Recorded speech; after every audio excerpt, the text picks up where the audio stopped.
program. This week we're going to be talking about farm accounting. We're also going to be looking at cropping, but in just a moment it's something very different.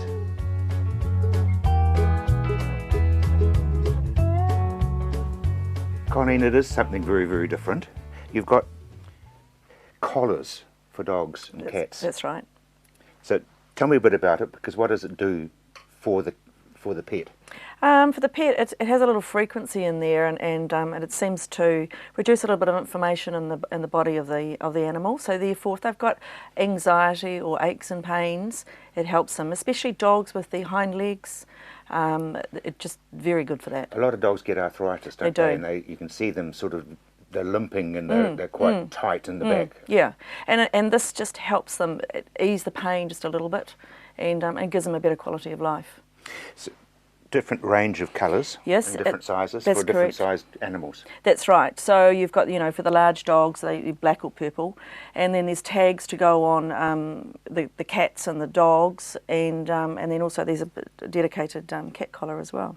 So there's a little wee chip in there somewhere? Yes, there is. There's a chip in the jewellery as well, but there is a little tiny chip, and that chip's been programmed in such a way that it helps the body communicate a little bit more efficiently.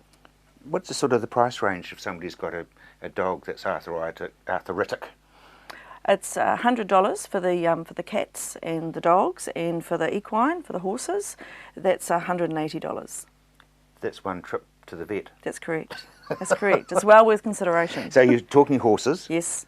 Yes. Because once again, horses, back problems and all sorts of feet problems. And anxiety. Anxiety. Yeah. There's a lot of the horses have a lot of anxiety, and it seems to help with calming them down. That's interesting. Yeah, I know. I don't get on with horses, believe me. I do not get on with horses. It's me that needs the collar when I'm around a horse. Yeah. But they get quite tense, don't they? Well, they do. Flighty. They do, and it just seems to calm them down. Yeah. Cows. Yes. You've been doing some work with cattle. We have been. We've been putting tags on the cows' ears, and we have to have 2 chips in the cows because they're so big. Yep. And it seems to be working really well with good milk production and also their pregnancy rate. They're getting pregnant a lot in the first cycle. Yep. So I guess it's because you're relaxing them. Relaxed, yeah. They're better health, There's a little bit more weight on them, and so I understand this is the reason why it seems to be working for that. We're definitely in the research and development stage of that. However, it's progressing really, really well. Good on you. Quite exciting. Yeah, and the neat thing is that once it is established as such, everyone is going to, there's thousands of cows. Yes, I know, yeah. And as I say, if they can produce more milk as well as get pregnant a lot easier, it's pretty good for the farmer. Brilliant. Let's roll into the jewellery for anybody really, but for farmers in particular, I guess. Bracelets. Yeah. Every single piece of jewellery here, or casual bands, they've all got the chip in it. So the jewellery is just the carrier of the chip. So it's a matter of picking out what's suitable for your lifestyle. That's number one, which is most important. Yep. So on the farm, like the guys like these sort of bands and that, practical. Doesn't matter if they get stuff all over them and that, and they can wear them in the shower and clean them up. Jewellery for the wives. I wear a ring. One of yours. I know, it was very nice. And interestingly enough, we did an experiment yesterday, because I've got a hernia, which is actually a dull pain. I am going to get surgery. Yeah. Before anybody rings me and says, Coat Williams, you've got to get it done. Yeah. But what we did as a wee experiment was I took it off, and within 10 minutes the dull pain had gone sharp. So I put it back on again, and I went back to a dull pain. So, what I'm saying is that it's a recommendation from me, I guess, but it does work. Yeah, we get a lot of people like that, where they can come along and we're at a show or something, and I always sort of say, have you got any pain? And yes, they have, and put it on, and in some instances, probably about 70%, the pain will dissipate very quickly.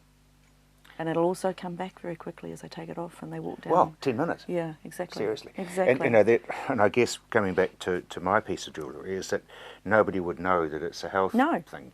No, they don't. They don't. Like there's bangles and necklaces, and they don't know that it's a health bracelet. Does it have to have contact with the skin? Because obviously with Yeah. a ring it does.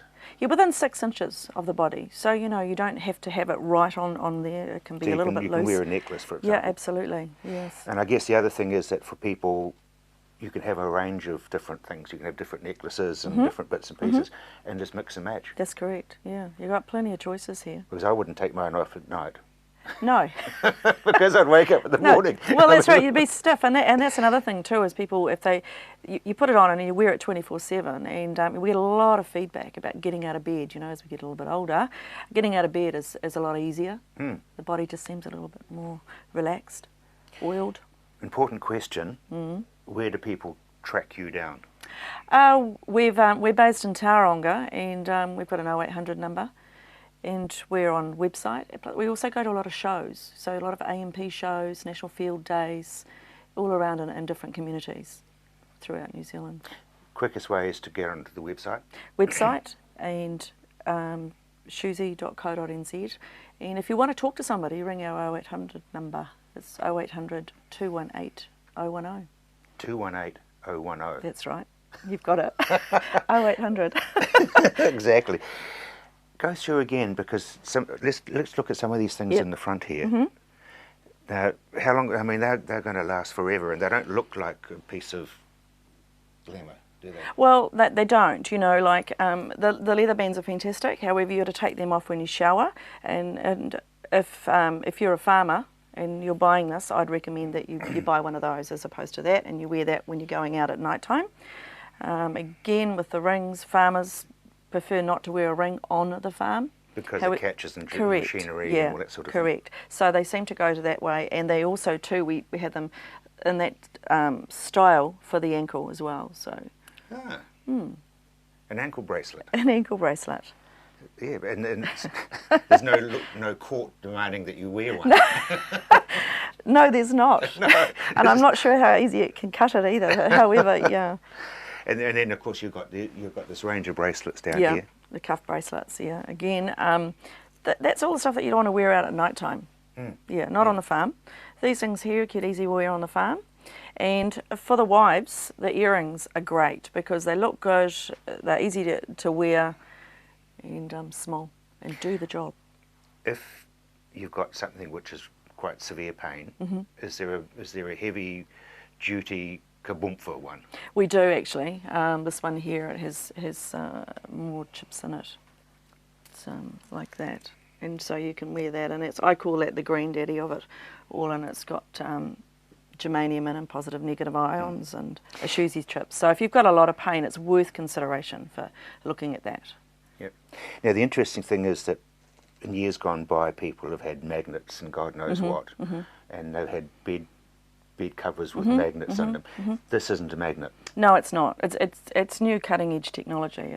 It's probably, they say it's about 60% stronger than a magnet. So it is as I say, it's completely new in the marketplace. Came out of the States? Yes, it did.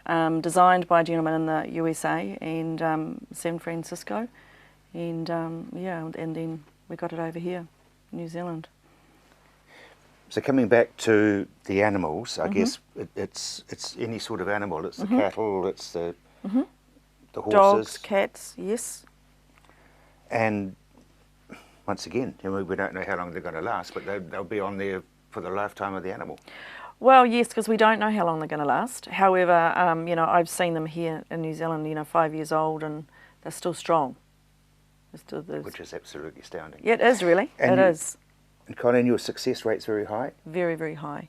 Yeah, it's and that's why we're really comfortable about buying it, and I feel comfortable that it will do something for you. However, I can't give you a 100% guarantee that it will, because everyone's very different. Nobody can, anything exactly. in the body medical situation Absolutely. can do that. Yeah, but however, it's well worth consideration if you've got your aches and pains. And people will be catching up with you, no doubt, as you go around your different shows. That's right. So that's an interesting sort of a concept, and as you know, I found that it works very, very well, and I'm not saying that because I want to give her a commercial. Anyway, we've got more for you on The Land straight after the break.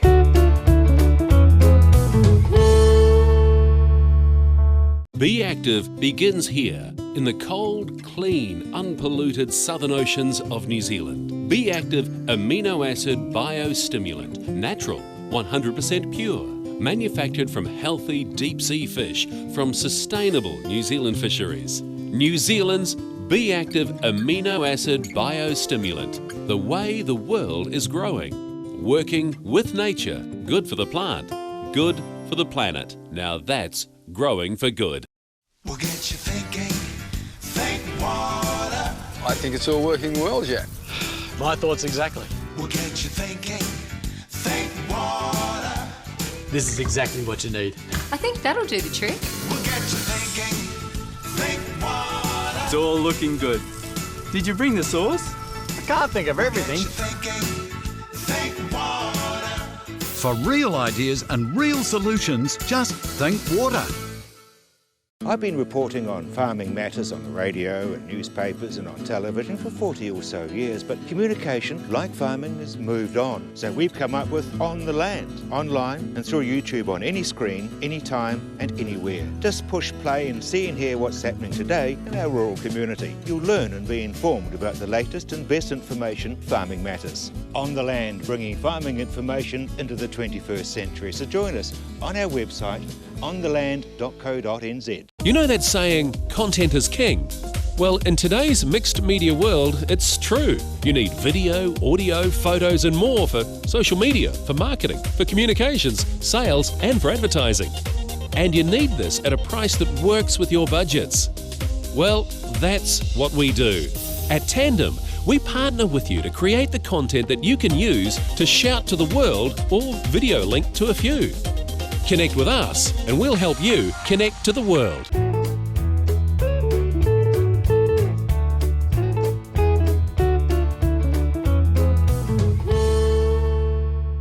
Dennis, an environmental farm plan. Yes, absolutely essential, and we're going to become compulsory, and within that the overseer system will sit in there as well in terms of nutrient budgeting. But environmental farm planning can be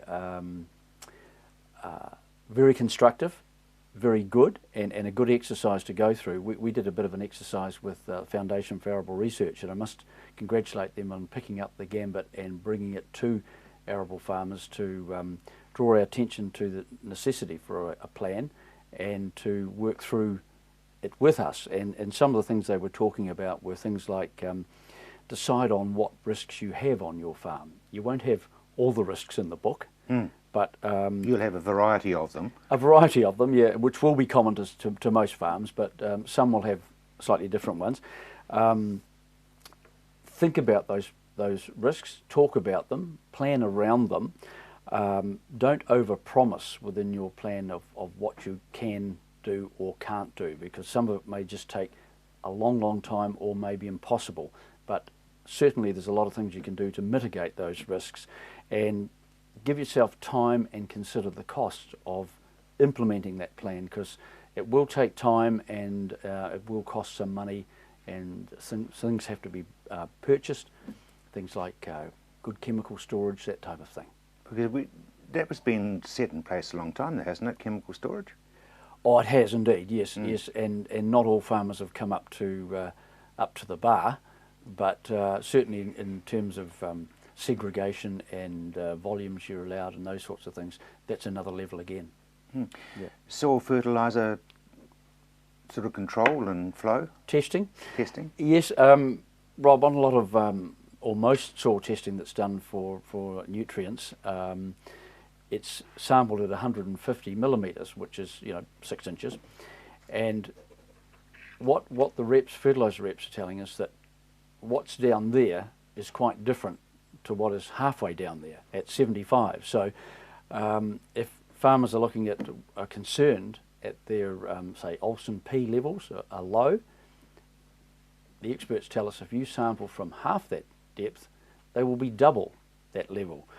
So what it's telling me is every time you plough and invert that top fertile area and that anaerobic, aerobic, busy area for bacteria and things breaking down, which is within that top warmth and moist area, you invert that upside down and mix it through that soil profile, you're effectively diluting a lot of your goodies. And so perhaps this is why there's a bit of a movement towards sort of minimum tillage or surface tillage away from the plough, because plough can be good for drainage and things like that, but in terms of what it's going to do in terms of your fertility, could be quite damaging. So depends where the root zone of your plants is going to settle and where you want that fertiliser, but certainly there's a lot of good stuff near the surface that is not represented in the soil tests. So it's what we call direct drilling. Direct drilling, or just a minimum till, just a shallow till. There's been a lot of farmers shallow tilling for a long time, and they're not bringing up clay, they're not bringing up buried seed reserves, weed seed reserves from a way down, which you can do when you tip over with the plough. You can bring up wild oats and wild turnips and things like that that have been sitting down there quite nicely for a number of years, and you bring them up into that zone and look out. You think, where the inviting. Halifax did they come from? Absolutely, absolutely, yeah. Now, I guess really it's just a busy time on the farm with the spring days away. It's crazy. As soon as things dry out a little bit, everything has to happen at once. Everybody, all the firms want their crops in the ground, you know, about the first week in September. And there's a lot of soil preparation required. Use Roundup instead of diesel if you can, and it should have probably already been on. It does a great job for you, but in terms of rolling, cultivation, drilling, spraying, work with livestock, it's all happening all at once, and it's just fertilising, it's just a mad crazy spraying, it's just all compacted together, and there's only so many hours of daylight. Yes, there is. In a day. Well, do you talk about doing stuff at night so that the birds don't get the worms and things? That's right. Yes, well, that does work, because when you are cultivating during the day and you see all these seagulls coming, and you think, well, are you only eating the grass grub and the piranha, or are you eating my worms as well? and you're very protective of your worms. Well, they're vital, you know. And of course, you know, it's a dangerous occupation, worm farming. We've seen that on... Oh, well, exactly. Yes, it's quite dangerous, worm farming. You're terrible. What's happening as far as malting barley is concerned? Well, Malt Europe have had a growers' meeting, which was a very lively affair, and like so many other pundits out there who are trying to drive the market down, up goes the milk price. And we start saying, well, you know, malting barley is not a commodity, it's not akin to the price of milk, and it's a specialist product. And so the Canterbury farmers let Malt Europe know well and truly their feelings, and a second contract was due to come out, and the feeling was that it was going to be at a lower price than the first one, albeit the first one's $50 a tonne less than last year. But no, Malt Europe have seen sense, brought out that second contract at the same price, although they are still going to exercise a quota on how much they accept versus how much the growers offer. Now, that hasn't been something it was probably brought into place last year, but it hasn't been with us in the past, and those loyal malting growers have always grown everything for the malting company. The malting company have always accepted everything, but it's owned by a French farmers co-op, and we know what French farmers think of New Zealand farmers when it comes to lamb imports into France. So expect no mercy from the French especially farmers. in the World Cup series. Well, yeah. It'd be just nice to hammer them as well. It'd be great. Peas. Yeah, peas. Some news from the UK, from the main report. They've got some peas now that are releasing their full protein potential. In peas, there's been a protein inhibitor. They've managed to breed that out of the peas, and so that the full loading of protein is available to animals, and a side effect is that it is actually reducing the amount of nitrogen in the manure, which of course is ammonia, which is all those nasty gases. So there's a good side effect spin-off there too. But so science marches on, things improve incrementally, and through not through GM, through selective breeding, and so there's some good breeding going on out there with seeds and grains and pulses. What are the chemical companies doing? Because They'll be up to some no good. I don't know about some no good. They think they create a lot of food for the humans on the earth. But there's a wee bit of concern out there. There's potentially a hostile takeover between Monsanto and Syngenta. Monsanto wanting to get hold of Syngenta, and if that does come together, those chemical companies own a lot of the seed companies, like DuPont own Pioneer, for instance, and so there's a bit of concern in the world that 5 major chemical companies will own most of the world's seed, and that is quite a concern in terms of monopolies being formed and that type of thing.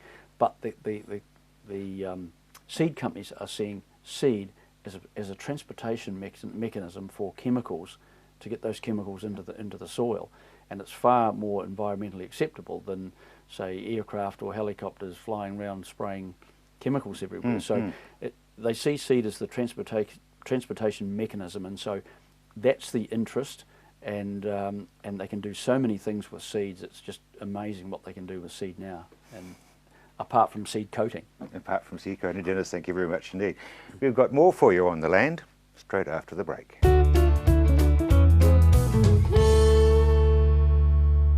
Be Active begins here in the cold, clean, unpolluted southern oceans of New Zealand. Be Active amino acid biostimulant, natural, 100% pure, manufactured from healthy deep sea fish from sustainable New Zealand fisheries. New Zealand's Be Active amino acid biostimulant, the way the world is growing. Working with nature, good for the plant, good for the planet. Now that's growing for good.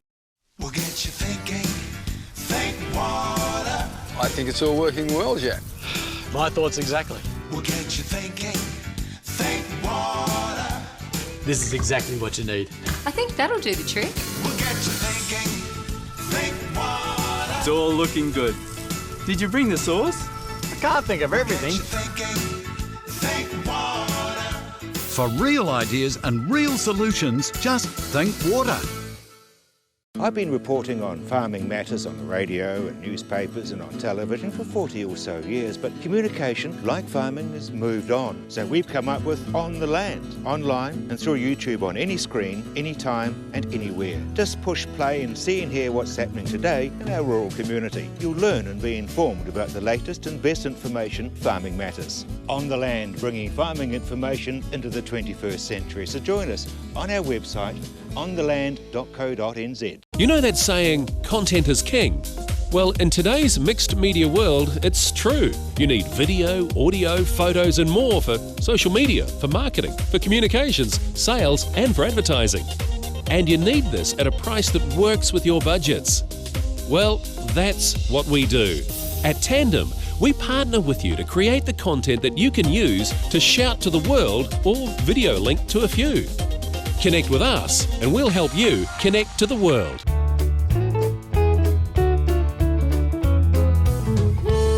In just a moment we'll be talking about the confusion which is being caused by the new laws and regulations.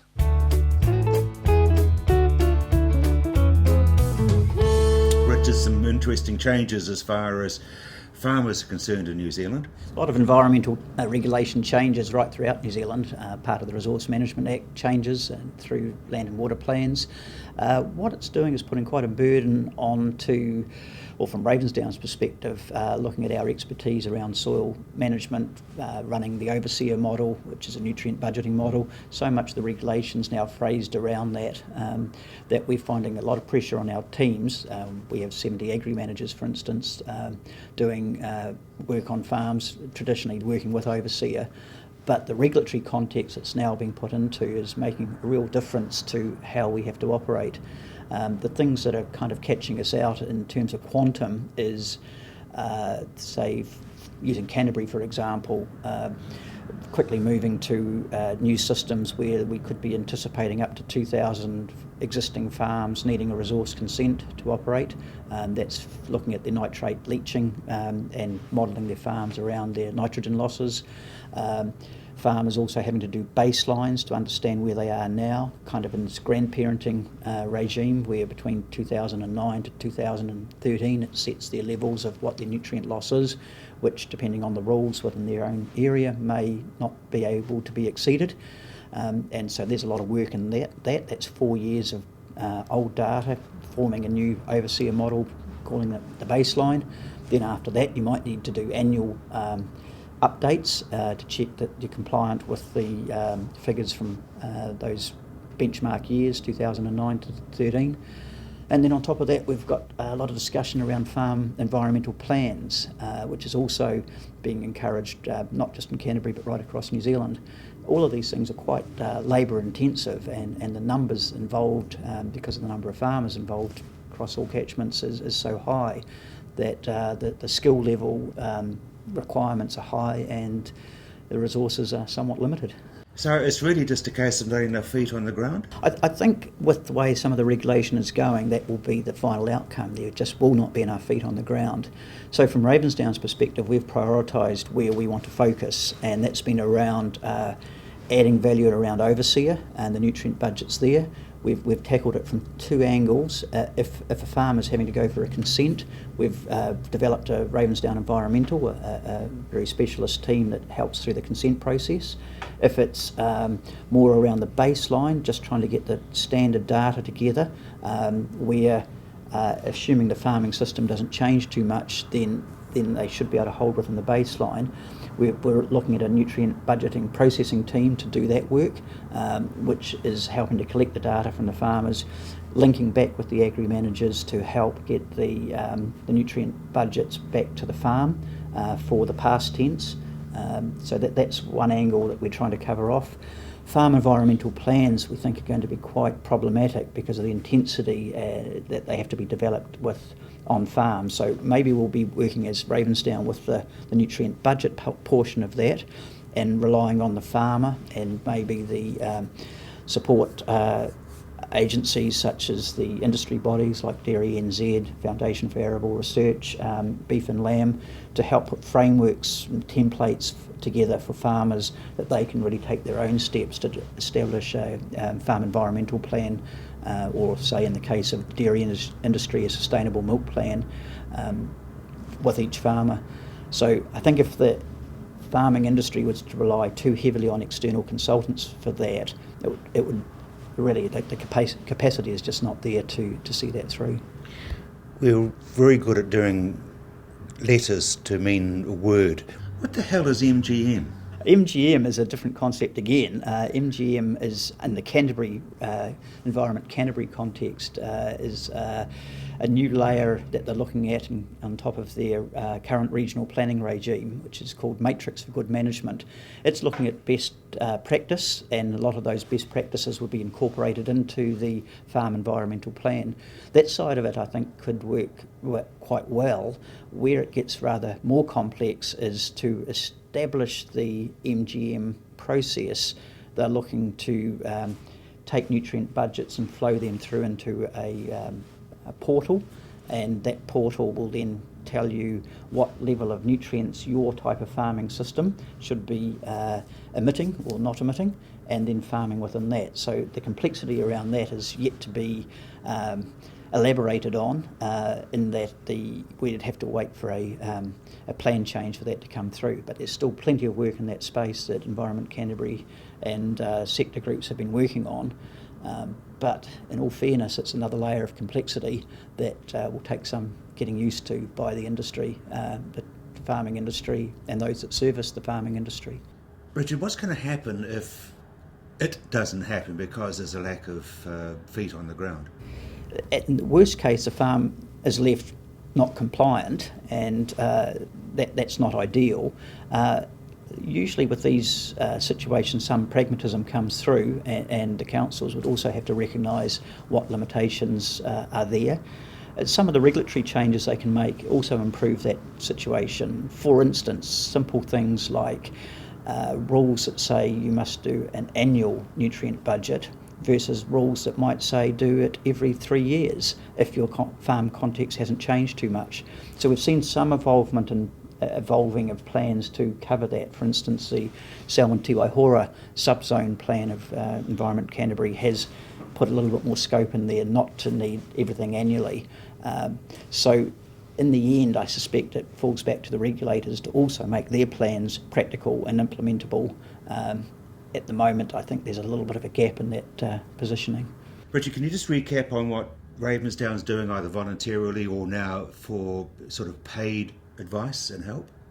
Well, yeah, that's the thing. We've had to move away from volunteering in what would normally be bundled into a service that farmer shareholders might have previously expected from Ravensdown, to do everything just as part of, shall we say, overheads that are covered by fertiliser, is not tenable anymore. It's also not tenable because of the differences in different council areas and different sectors and the way they're being targeted. So we've really had to look at that offer more specific to meet each farmer's requirements, whether they be needing a consent or justifying their case not to need a consent. So as I kind of covered off before, developed the Ravensdown Environmental Team, which is a kind of very specialist team that goes in like as a consultant and works through that process with farmers. And then some other levels we were trying to integrate more with our current agri-managers and what they're doing, and that would be more like helping with the baselines. But at this stage, can't see how we would get too heavily involved in the farm environmental plans. It would just be too daunting. Traceability? Traceability, I think there's a great developments there that we are really making life a bit easier. You probably have heard of the Ravensdown Smart Maps now, and the GIS system and platforms we've been building there, and that's a great starting point to have the farm well mapped, to be able to load information onto that farm, keep track of your data that way. It goes in right through to traceability, where the farm spreader may be sending its data back to those files and building up the picture of what nutrients have gone on. They're really good tools for helping to understand the farm, to block the farm correctly, to attach the overseer records to really good data gathering point, because so much of what we're talking about here is for the long term. So having good data and being able to justify your farming operation year by year and those changes is important. So a lot of work with our information technology department over pretty much 15 years now to get to this point. Very, very important. Finally, agri-managers, I guess they've just got a whole lot more work to have to do. Well, yes, the agri-managers, still we want to keep their focus on using overseer more in the predictive, looking towards next season, helping to model the nutrients that will be required, obviously in the context of any environmental constraints that might be there. But so their function is obviously to understand the farm and work with the future. Where we're having to fill the gaps is how to deal with the past and do nutrient budgets that it might be more required for regulatory purposes, which are looking backwards, not forwards. Is it mission impossible?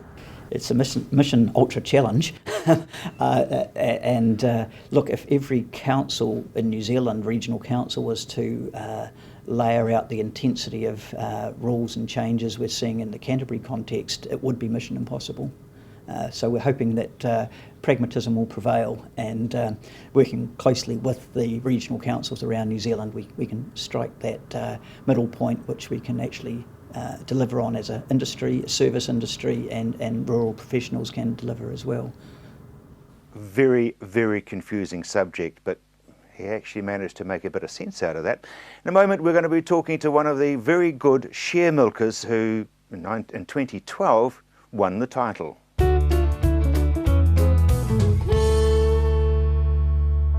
Be Active begins here in the cold, clean, unpolluted southern oceans of New Zealand. Be Active amino acid biostimulant, natural, 100% pure, manufactured from healthy deep sea fish from sustainable New Zealand fisheries. New Zealand's Be Active amino acid biostimulant, the way the world is growing. Working with nature, good for the plant, good for the planet. Now that's growing for good. We'll get you thinking, think water. I think it's all working well, Jack. My thoughts exactly. We'll get you thinking, think water. This is exactly what you need. I think that'll do the trick. We'll get you thinking.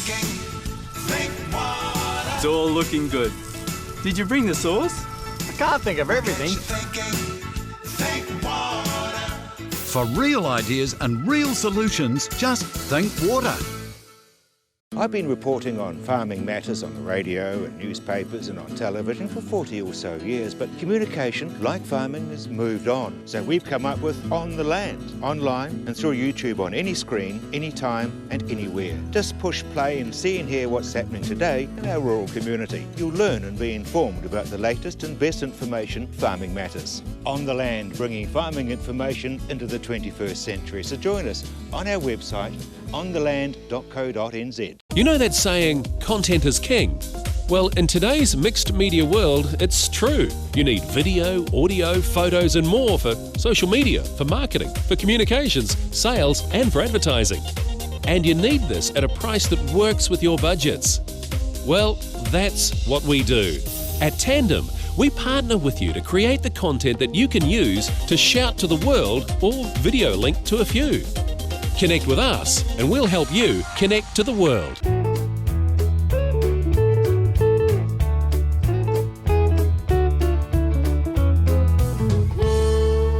And you're back in mid-Canterbury again. You just can't seem to get away from the place.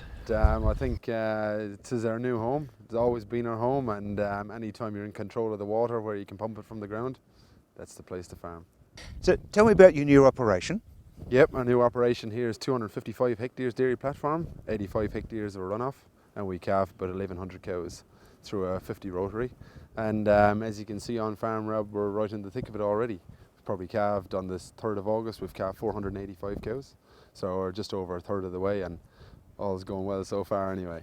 No complaints. Now, we're hiding behind a stack of straw because it's a typical spring mid-Canterbury nor'wester. It's typical. We had a drizzle 6 mils last night, and this breeze will take it away today. So you got the good, the bad last night, or the good if you're in the dry, and beautiful sunshine. And as you can see from the scenery, this is all we want. Now tell me about winter, because it's all wintered on land. Yeah, so we have our own platform here, and we winter on beet, a mixture of beet, straw and a bit of silage, and so it's good to be in control. So we have no trucking of cows. We're able to see them as many times as we like. We're in control of their feeding regime, and also you're getting to build up a relationship with the cows and the heifers, which is vital when you're bringing them through the shed every day. You get to build up a rapport with them. They're in confidence with you, and you've got the confidence in them. So no, it's great to be in control, I must say. It's one of the key parts of the job. Beet, now that's one of the oldest feeds, and yet it's becoming very fashionable again. Yes, absolutely. Well, beet is, like for instance here, we're able to grow up to 32 tonnes per hectare. So if you compare it to kale at 20 tonnes per hectare, you're able to squeeze a lot more cows on the same equivalent area. Therefore, it's a cheaper feed, growing at about 11 cents dry matter per kilogram. Also, it's literally a big juicy ball of sugar, so it's great for putting on weight on cows, and as long as it's managed properly, we've got no issues with the transition on and the transition off, as long as you do that properly. So we spend a bit of time, 10 days pre-calving, and retracting them off the quantity of beet offered to a bigger proportion of grass. Introduce a bit of silage, and then the transition is very easy. And obviously you're feeding the stock pretty well over summer. Oh yeah, look, they'll be totally grass-fed during the summer. We use a bit of grain here, but any time mid-Canterbury where you're in control of the water, where you're growing more than you can eat and possibly in a surplus, so they're totally grass-fed, and any opportunity that appears with a surplus, we'll regrass it or make it into supplement for the winter. And you've always been positive, and you still are? Absolutely, sure. I mean, the dairy industry is the most positive industry to be in. It's all I know. My parents are dairy farmers.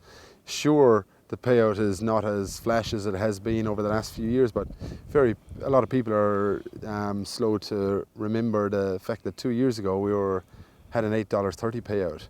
So good people will be able to store up that 2 years ago, and they might dig into a bit of savings this year. But look, at the dairy industry this is only a blip, in the short-term blip. The world is a requirement for milk and dairy product, and we just need to ride the wave of that for this year, and we're back on track again.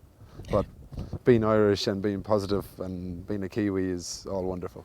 So basically it's a case of cutting your cloth, isn't it? Absolutely. Yeah, I mean, people, this is a good reminder this season that you should be operating at the best possible cost of production anyway. If you've got extra fat that you can cut out, it probably shouldn't be there in the first place anyway. So this is a reality check for a lot of people, and it's a good wake-up call that, you know, top performers and top people will always prosper, even at a low payout. And once again, there's a lot of people who are saying that they're really hurting, but I guess it is swings and roundabouts. Absolutely, like $8.30 2 years ago, you know, you're making probably $4 per over your cost of production on those years. Yeah, might take a bit of a hit this year, but we don't live in a perfect world, and you know, it's the Fonterra payouts since I came here in 2001 have been cyclical. You know, so 2007, 2008, very high payout. 08, 09 was a bit of a downturn. We're back up on the horse 2 years ago. Now we're down again. So you got to roll with the volatility wave that Fonterra talk about, and yeah, I still think there's plenty of money. There's plenty of money to be made. Absolutely. Tell me about the Dairy Awards, because you're up to your throat in that as well. Absolutely. Every year around this time of the year is the time when people get excited about the Dairy Awards, regardless of payout. But it's a good time for people to enter the awards, which will be held next May in Wellington.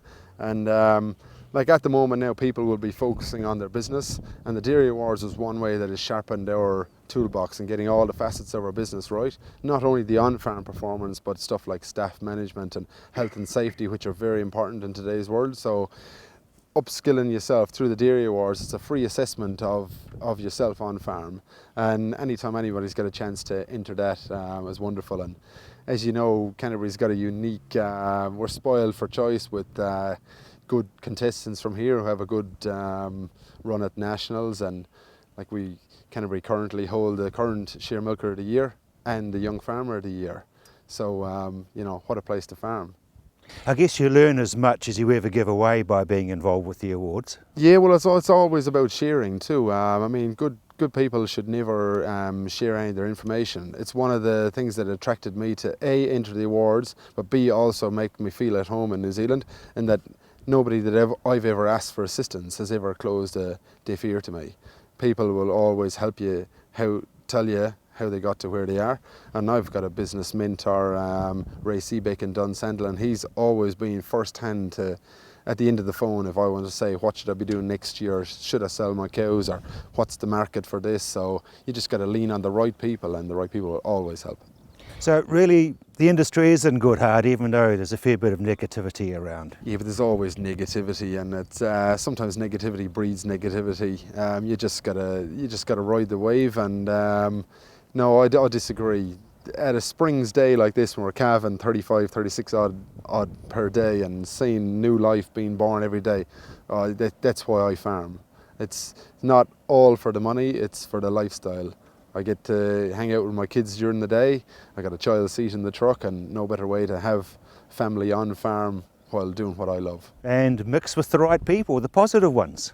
The most important tool is you can want to produce as much as you want to produce or not want to produce, but if you're with the right people, you're in control, you can make those decisions. And farming being a long day, poor weather, but if you're bouncing off the right people during that day, the day goes so quick. There's not many people who voluntarily want to get out of bed at 3 a.m, but if you're doing it for the right reasons with the right people, it's simple. Isn't it lovely to see so much positivity? After the break, we've got more for you on The Land.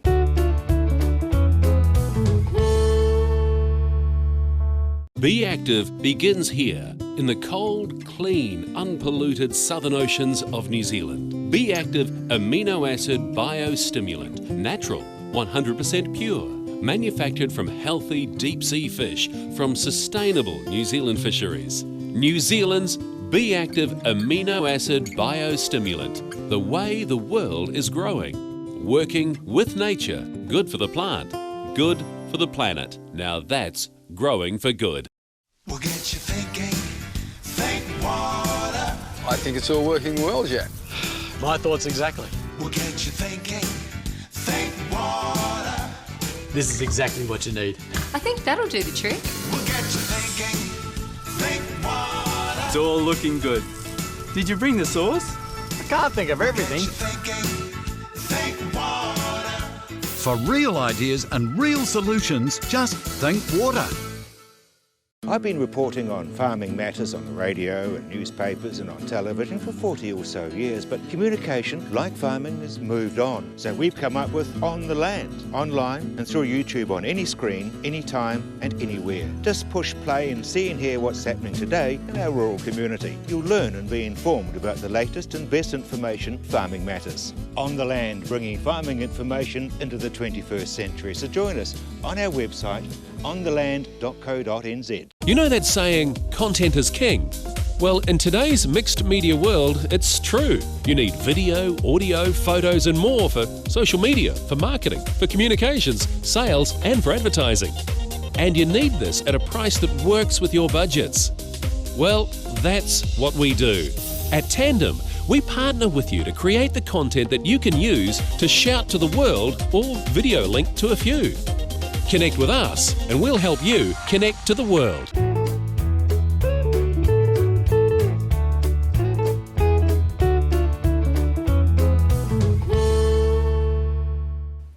Kerry, almost a disaster as far as the Chinese markets are concerned. Yeah, well, they've absolutely plummeted overnight, so all the gains they've had in 2015 are totally gone. It's doing, and it's just right around the whole world. All the markets reacted, dollars plunged. It was a bit of a surprise, I think, for a lot of people in some ways, but it was definitely coming. The writing was there for a while. I mean, to me, it would be a serious correction because they were very, very strong, weren't they? Yeah, they were, and it's really the result of manufacturing data out last week showing that China wasn't going as well as what it was, and the traders expected that Beijing would actually step in and help out by dropping the interest rates to sort of bring that economy back up a bit. Nothing happened, so they've pulled their assets, or their money out of the assets in China to put it elsewhere and other sort of things around the world. Ooh, so the big companies, the people who are using China, just... Yeah, they've taken a bit of money out. They're very, very cautious about what's going on. They're actually worried about the demand. Looking at some of the leading economists, they're actually thinking that there's probably a bit of sort of smoke and mirrors going on in terms of what's really happening in China. They're saying, you know, that they're facing their slowest growth in 25 years, which is pretty worrying given that, you know, a lot of countries rely on China to keep them going. Yeah, I mean, I'm just sitting here thinking about the fact that 50% of our wool goes to China. Exactly, and these economists are saying, like, if you're a commodity-based exporter and you're relying on China, you need to start thinking carefully about what's going on. It's going to affect your prices moving forward. There's a few more sort of tidal waves to come, though, is what's sort of the feel out there.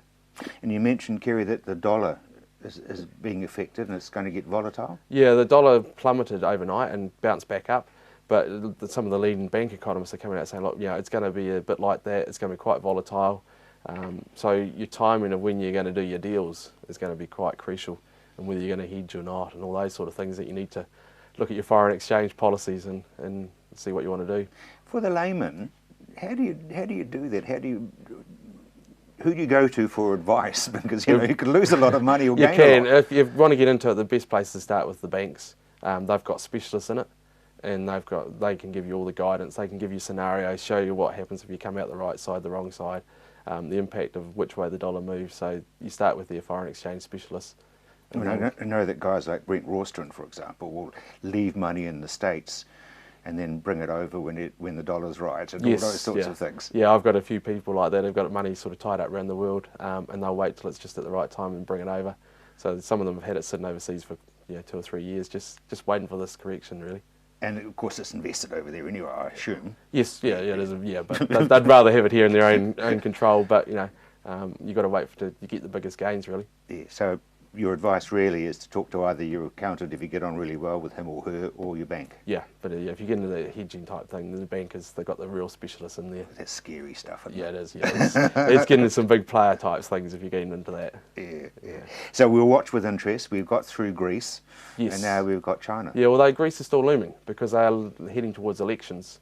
So there's a bit of a worry about what the outcome of that is in terms of the global economy as well. So they're not yet over and done with. They're not out of it yet? No, they're still looming as another issue that's coming. More than $80 billion that they borrowed or managed to get their hands on. Yes. Yeah, but it depends on these election outcomes, what the next impact on the global economy would be. There's still a bit of a worry there. Yeah, okay.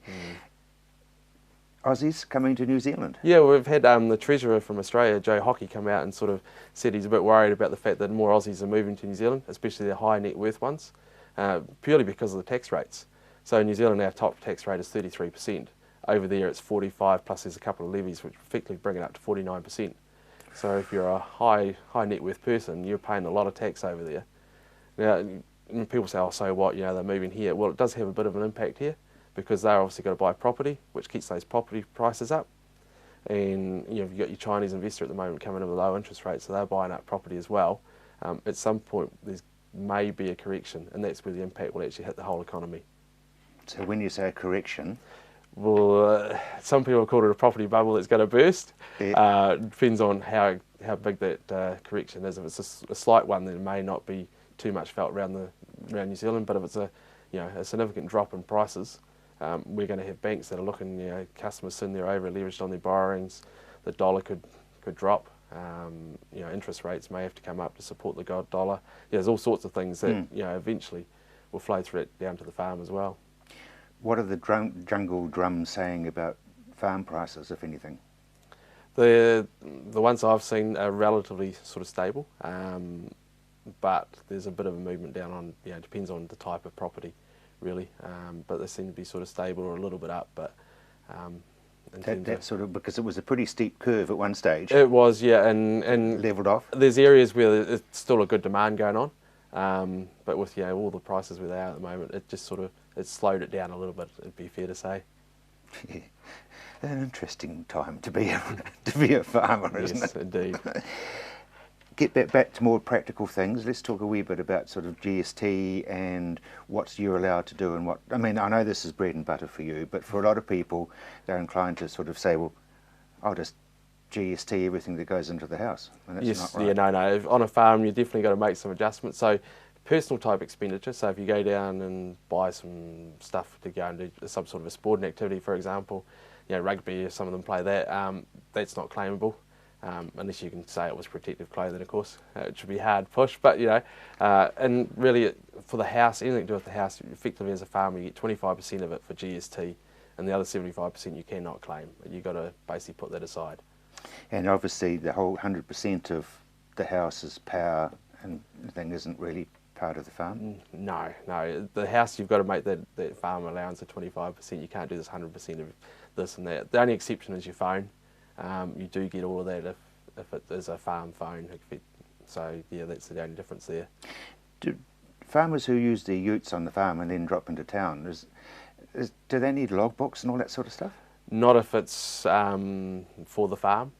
If it's a vehicle that is really used 90% of the time for them to go into town and look good, sort of thing, because some of them do have a couple of different utes, then that makes a difference. But if it's a farm ute, then there's no need to keep it. You can use it as per normal. Okay, because once again it comes into that, did that petrol go into the ute or did it go into the family saloon? Exactly, yes, yeah. And really, if you've got a couple of different vehicles and one is your personal type one, you should be making a fuel adjustment when it comes time to do your GST. And you normally make it at the time you buy your bulk fuel in. It just makes it simpler in the long run. Yeah, but a lot of guys aren't using bulk fuel now, though. No, there's still a few around that are doing it. But if you've got a vehicle and you pop into town and filled it up and it's a personal car, well then obviously you can't claim it. Yeah. Why I brought that up was because literally there's a lot of rules and regulations and you can easily get caught. Oh, there is, yeah. Yeah, there's lots of little traps. And vehicles is one of the biggest things that you can be tripped up on. That depends on what you're doing with it, how you're doing it, what sort of car even it is.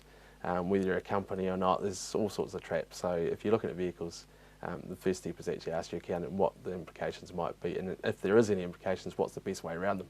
Because there are ways to get around them and to make it to your advantage. And very briefly, the new technology, you don't go anywhere near anybody, you just push a button on your computer. Is that developing nicely? Yeah, the cloud technology is growing all the time. I'd say probably 85% of our farmers are actually using that now. They don't want me to come out to their farm anymore. They'd rather just talk over the internet and do things that way. Brilliant. Kerry, thank you very much indeed. Don't forget that you can see Kerry's interview and all the other things we've had on the program this week by going to our website, which is ontheland.co.nz. I'm Rob Cope-Williams. You've either been watching or you have just missed the program, but I will be back at the same time next week. Until then, bye now.